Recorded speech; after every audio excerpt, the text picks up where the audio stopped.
안녕하세요. 형광펜 성경과 함께하는 성경 공부, 오늘은 민수기 5장입니다. 하나님께서 모세에게 말씀하십니다. 이스라엘 자손에게 명해서 모든 문둥병 환자, 이거는 레위기 13장 14장에서 나왔었죠. 그리고 유출병에 대해서는 15장에서 나왔습니다.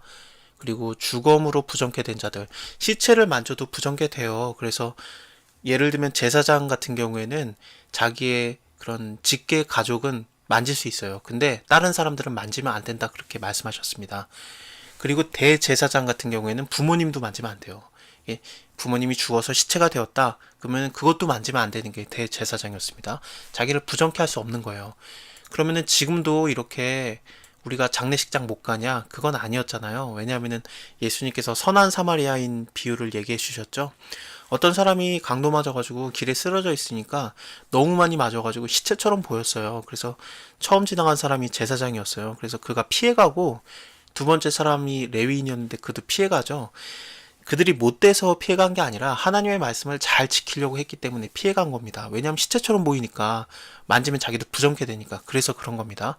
근데 예수님께서는 그게 하나님께서 원래 의도했던 게 아니다, 진짜로 의도한 건 하나님 사랑, 이웃 사랑, 그거잖아요. 그래서 예수님께서 선한 사마리아인 얘기를 해주세요. 그래서 사마리아인이 지나가다가 그걸 보고 치료해주고 고쳐주고 그랬다, 너네도 그와 같이 해라, 그렇게 말씀하시잖아요. 예수님을 통해서 다 율법들이 완성이 되게 되는 겁니다. 우리가 예수님 믿으면 그럼 어떻게 되느냐? 그럼 예수님 믿고 우리가 구약으로 다시 돌아와서 모세의 율법 이런 거 다 외우고 이거대로 행하고 그래야 되는가? 이것대로 못 지키게 되면은 막 죄책감 안에 살고, 다른 사람이 못 지키고 있으면 막 정지하고 그래야 되는가? 그게 아닙니다. 우리가 예수님을 통해서 이런 완성된 율법을 계속해서 이해하고 기억하고 그래야 돼요. 이런 말씀들은 정지하고 그러라고 주신 말씀들이 아닙니다. 근데 일단은 이런 컨셉들은 알아야 돼요. 왜 하나님께서 이런 얘기들을 하셨었는지. 왜냐하면은 하나님께서 부정한 것과 더러운 것과 같이 있을 수 없기 때문에 진 밖으로 나가게 하시는 거예요. 사실 이런 그림들이 굉장히 많아요. 아픈 사람들은 예배도 못 드리고 그랬었잖아요. 근데 그러면은 그들은 다 하나님께 내쳐진 자들인가? 그렇지 않습니다. 그들도 다 하나님께서 만나주시고 회복해주시고 치료하시고 구원하시는 자들이에요. 대표적인 게 사도행전에서 나오게 되죠. 에디오피아 내시가 예루살렘까지 가서 예배를 드리고 오는 길에, 그가 내시기 때문에 어차피 성전에 들어가지도 못해요. 근데 그 먼 길을 온 겁니다. 에디오피아 내시가 예배를 드리려고 예루살렘까지 와서 성전에 들어가지도 못하고 거기서 밖에서 예배를 드리고 돌아가는 길에 빌립 집사를 만나게 되잖아요. 그래서 성령이 그것도 시켜서 빌립 집사가 거기로 가게 된 거거든요. 그래서 성령 충만한 빌립 집사가 성령의 인도함을 받아서 에디오피아 내시를 직접 만나서 그를 치료한다기보다는 회복시켜 주는 거죠. 그가 내시에서 회복되는 건 아닌데, 근데 내시기 때문에 하나님께 가까이 가지 못했던 그 내시를 하나님께서 직접 만나주시는 거예요. 찾아가서 만나주시는 겁니다. 우리가 그걸 만나야 돼요. 그것을 알아야 됩니다. 이것을 통해서 결국엔 진 밖에 내쳐진 자고 나는 저주받은 자고 그런 자인가, 아픈 자는 다 하나님께 저주받은 자인가, 그런 게 아니라 하나님께서는 그들을 만나주시고 찾아가 주시고 치료해 주시고 회복해 주시고 하나님께 예배 드릴 수 있게 관계를 맺어주시고 그런 겁니다. 서로 사랑하고 그런 관계가 이렇게 만들어지게 되는 거예요. 예수님이 그래서 너무너무 좋으신 분이에요. 구약의 그런 모습들 때문에 우리가 하나님을 오해하게 되는데, 삼위 하나님은 결국에는 동등하시니까, 삼위일체니까 뭐 예수님 다르고 아버지 하나님 다르고 성령 다르냐, 그렇진 않잖아요. 그러면은 하나님 사이들의 의견이 충돌되면은 그거는 삼위일체가 아니거든요. 아버지의 마음이 우리를 회복시켜주고 치료해주고 오히려 하나님께 가까이 하기를 원하시는 게, 그게 원래 하나님의 마음입니다. 근데 일단은 하나님께서는 원래는 가까이 할 수 없어요, 더러운 것과. 근데 하나님께서 죄인들을 사랑해 주시고 그들을 안아 주시고 껴안아 주시고 다시 살려 주시고, 그런 하나님을 우리가 이해해야 됩니다. 하나님을 오해하면 안 돼요. 저도 부모님이 돼 보니까 자식이 저를 오해하는 게 그렇게 가장 마음 아파요. 그렇습니다. 일단은 여기에 죄를 범하게 되면은 그 죄를 자복하고 그 다음에 그것을 온전히 갚게 되는데 5분의 1을 더해서 갚게 돼 있어요. 근데 만약에 본주에게 돌려줘야 되는데 그 돌려줄 만한 자가 없고 친족도 없고 그렇게 되면은 결국에는 그것을 제사장에게 갖다 줘라 그렇게 말씀하시는 거죠. 그리고 거제로 드리게 되거든요. 들어 올리면서 이게 하나님한테 드렸다 그렇게 의미를 갖는 거고요. 그리고 다시 내리면서 내가 하나님께 드린 것을 다시 하나님께 받았다. 그 제사장이 갖게 되는 겁니다. 그 분깃을요. 그렇습니다. 그러니까 결국에는 죄값은 결국에는 다 지불해야 된다는 걸로 나오게 돼요. 예수님이 그래서 죄값을 다 치르시는 거예요. 뭐 없어지는 죄는 없습니다. 죄값을 다 치러야 되는데 예수님이 그 값을 치르셨기 때문에 우리가 자유케 된 겁니다. 여기 보시면은 재밌는 법이 하나 나오거든요. 만약에 그 아내가 실행해서 남편에게 범죄하였다 그러는데 이 실행하다가 히브리어를 보게 되면은 결국에는 간음하다로 보면 될 것 같아요.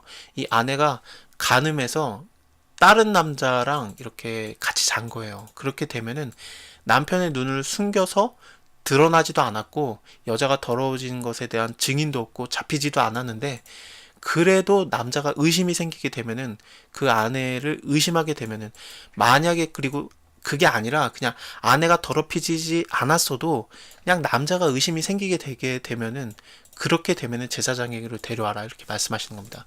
이 의심의 소재가 나오게 돼요. 근데 이 의심의 소재는 일단은 히브리어로 보면 의심이 아니라 질투입니다.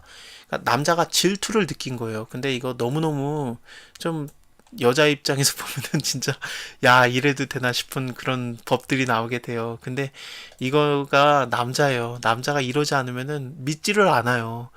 남자가 이러니까 그래도 된다 그게 아니라 남자가 이러면은 믿지를 않으니까 어쩔 수 없이 이런 법들이 나오게 되는 것 같습니다. 참 이게 의심의 소재 일단은 소재가 그런 곡식의 가루를 들이고 거기다가 기름을 붓고 유향을 붓고 그러는 제사잖아요. 그게 레위기 2장에 나왔었죠. 근데 여기는 기름도 붓지 말고 유향도 넣지 말아라 그래요. 왜냐하면 이거는 그냥 소재가 아니라 하나님께 드리는 일반적인 소재가 아니라 의심의 소재예요. 죄를 생각하게 하는 소재다 이렇게 나오게 되거든요. 그래서 여인을 가까이 오게 하고 여 앞에 두고 톡에 거룩한 물을 담고 성막 바닥에 티끌을 취해서 물에 넣고 여인은 여 앞에 두고 머리를 풀게 하고 생각하게 하는 그 소재, 그 의심의 소재물, 질투의 소재물입니다.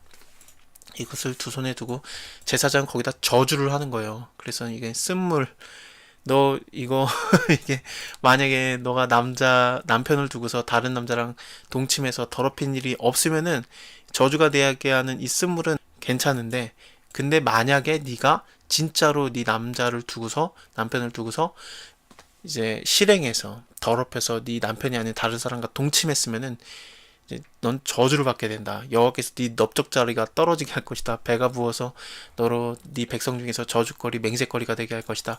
이 물이 네 창자에 들어가서 네 배를 붓게 하고 넓적자리가 떨어지게 할 것이다. 그렇게 할 것이요. 그러면 여자는 아멘 할 것이다. 이렇게 말하게 되어 있습니다.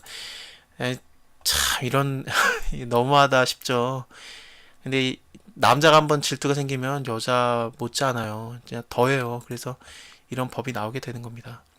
다시 한번 말씀드리지만 남자가 이렇기 때문에 이래도 된다, 괜찮다 이게 아니라 이러지 않으면은 부부관계가 지속이 안 돼요. 깨져버리게 돼요. 그렇기 때문에 이렇게 해서라도 다시 이 질투를 안 하게 남편이 아내를 질투 안 하고 의심을 안 하게 이렇게 만들어 주시는 겁니다. 죄송합니다. 남자들이 이것밖에 안 돼요. 단순하고 의심하면 끝도 없습니다. 제사장이 저주의 말을 이제 두루마리에 쓰고 그 글자를 쓴 물을 빨고 그 다음에 거기 넣어서 여인으로 그 저주가 되게 하는 쓴물을 마시게 하고 이 저주가 되게 하는 물이 그 속에 들어가면 쓰리라. 제사장이 먼저 그 여인의 손에서 의심의 소재물을 취하여 소재물을 여 앞에 흔들어 가지고 단에 가서 그 소재물 중에서 기념으로 한 움큼을 취하여 그 위에 소화하고 그리고 그 위에 여인에게 그 물을 마시게 해라 하시는 겁니다. 그 물을 마신 후에 만일 여자가 괜찮으면은 그러면은 잉태를 하게 돼요. 근데 만약에 여자가 더럽혀졌으면은 그 남편에게 범죄하게 되었으면 그 저주가 되게 하는 물이 그 속에 들어가서 쓰게 되어서 그 배가 부으며 넓적다리가 떨어지게 될 것이다. 그 여인은 백성 중에 저주거리가 될 것이다. 이렇게 법이 정해지게 됩니다. 의심의 법이다. 아내가 그 남편을 두고 실행하여 더럽힌 때나 아니면 남편이 그냥 의심이 생겨서 아내가 의심이 될 때 이렇게 법대로 행해라 말씀하십니다. 자, 다음에 6장에서 나실인에 대해서 보도록 할게요. 감사합니다.